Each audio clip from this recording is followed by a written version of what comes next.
In one 7-day period under President Trump's new administration, U.S. Border Patrol has reported a 55% decrease in apprehensions compared to the previous week. So we reached out to Customs and Border Protection's Tucson sector, asking if we could come down and see the changes firsthand along Arizona's southern border.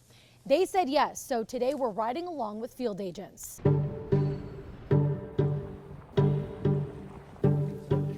The Tucson sector covers most of Arizona and a total of 262 miles of the southern border. There are 9 stations with about 3,100 agents. Robert Ortiz and Teresa Fast are 2 of them. What is this area here? So this area is one of the areas here in Nogales that is the busiest. Big reason is there's a major highway on the other side of this ridge. But when we get in their car, their radios are quiet. Right now, it's something that we've been hearing a lot lately is radio silence. It's the quietest Ortiz has seen this sector in his 11 years here. The numbers have drastically dropped since the new administration came into office. Off the top of my head, I think here for Tucson sector, per week, we're looking around 1,100.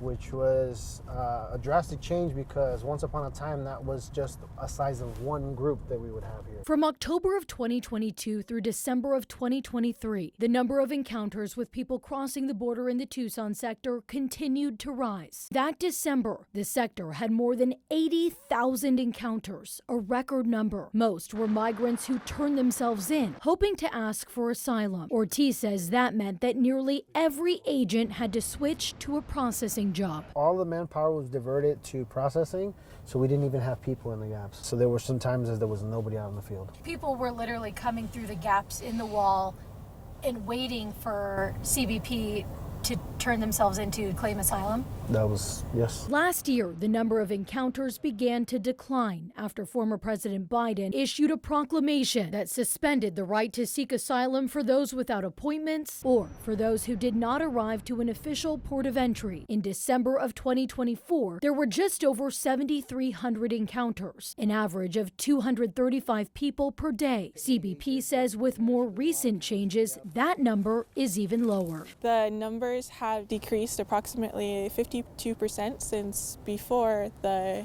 inauguration day. They say it's due to policy changes under President Trump, like the end of what's referred to as catch and release, or allowing migrants without legal status to leave detention facilities while they wait for an immigration hearing. They also point to the cancellation of the CBP One app, which previously allowed for migrants to get an appointment to request asylum. And they say word has traveled to those making their way north towards the southern border that the asylum program has been suspended. The interaction CBP is primarily having right now are with individuals who have snuck across the border and are trying to evade them. People that are trying to actively run away from us. And Ortiz says the current trend in their sector has led to a shift in workflow, back to patrolling instead of processing. It makes a lot of us happy that we actually get to go out and, work the job that we signed up for. Here's a look at a routine procedure happening here at the border. Right now, a group of 9 individuals, all apprehended yesterday in Arizona, just arrived on this bus. They're now being handed over to Mexican officials ranging from the Mexican consulate to immigration to the Mexican Red Cross. Caminamos 8 días. This man tells us he was on one of those buses. ¿Cuántas personas iban? 8. 8 en el grupo de Sí, nos agarraron a 6 y 2 se perdieron. He has cuts on his face and body from his time spent in Arizona's desert. Pues que te caes, te golpeas en todos lados. He's from Nogales, Sonora, and says he will stay here. No te quieren hacer nada de trámites, nada, no te pueden ayudar. Yo traté de pedir algún trámite, hasta pedir un asilo de cualquier cosa y no se puede.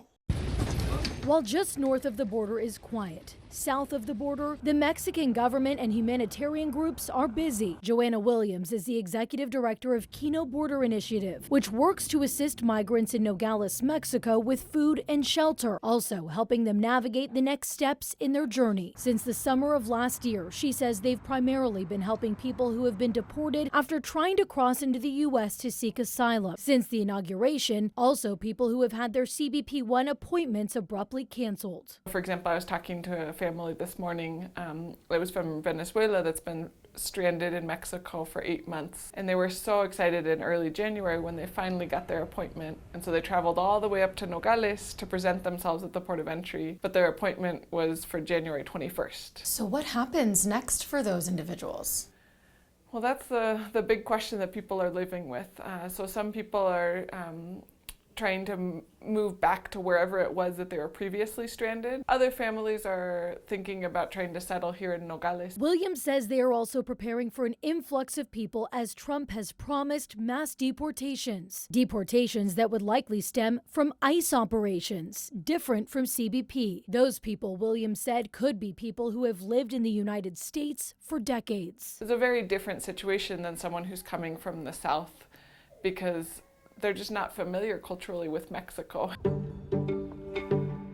The day after the inauguration, 12 News was there as Mexican government officials met at a sporting complex in Nogales, a site identified as a place to build a migrant shelter for Mexican nationals who may be deported from the U.S. A week and a half later, massive tents containing beds have been constructed there. I would expect that we'll start to see those deportations probably by the first or second week of February. Back north of the border, on January 29th, the day of our ride-along, the IFT will be able to spot them on the trail. The only traffic we heard was about a possible group of 7 people in the mountains east of Nogales. It was in the mountains here.